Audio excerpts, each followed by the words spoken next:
Hi வணக்கம். வாங்க இன்றைக்கு எள்ளும் பயரும் வச்சு மோதகம் செய்வோம். எள்ளை வறுத்தெடுப்போம்.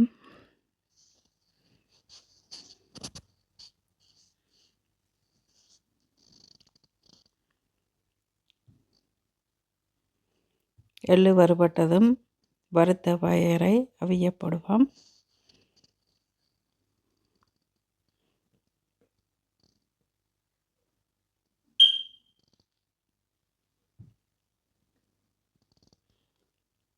பயறு நன்றாக அவிந்ததும் தேவையான அளவு சர்க்கரை சேர்ப்போம்.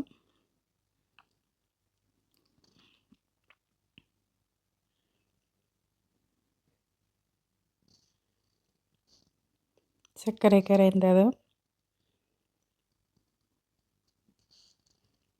வறுத்து வைத்த எள்ளை சேர்ப்போம். சிறிதளவு சீனியும் சேர்த்துக்கொள்வோம்.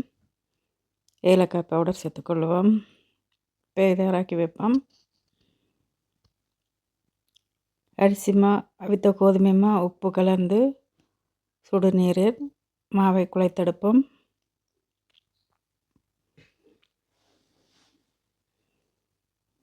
தண்ணியை கொஞ்சம் கொஞ்சமாக விட்டு குழைத்தெடுப்போம். மோதகத்தை சிறிதளவு எண்ணெய் சேர்த்து குழைத்தெடுப்போம். நன்றாக பிடிச்சி பார்ப்போம். சிறிதளவு தண்ணீர் விட்டு குழைத்தெடுப்போம். நன்றாக அடித்து குழைச்செடுப்போம். இப்பொழுது பயறு எள்ளு சேர்த்து மோதக வடிவில் பிடித்தெடுப்போம்.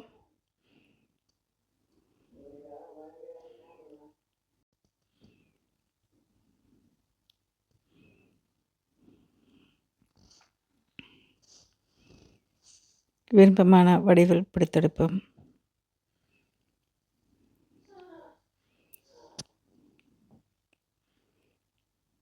தேங்காய் சேர்க்காமல் எள்ளு சேர்க்கிறபடியே கொஞ்சம் ஆரோக்கியமாகவும் இருக்கும், சுவையாகவும் இருக்கும்.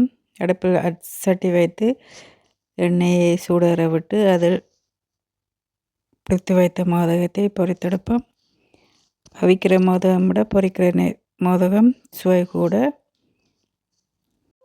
மோதகத்தை திருப்பி திருப்பி பொரித்தெடுப்போம்.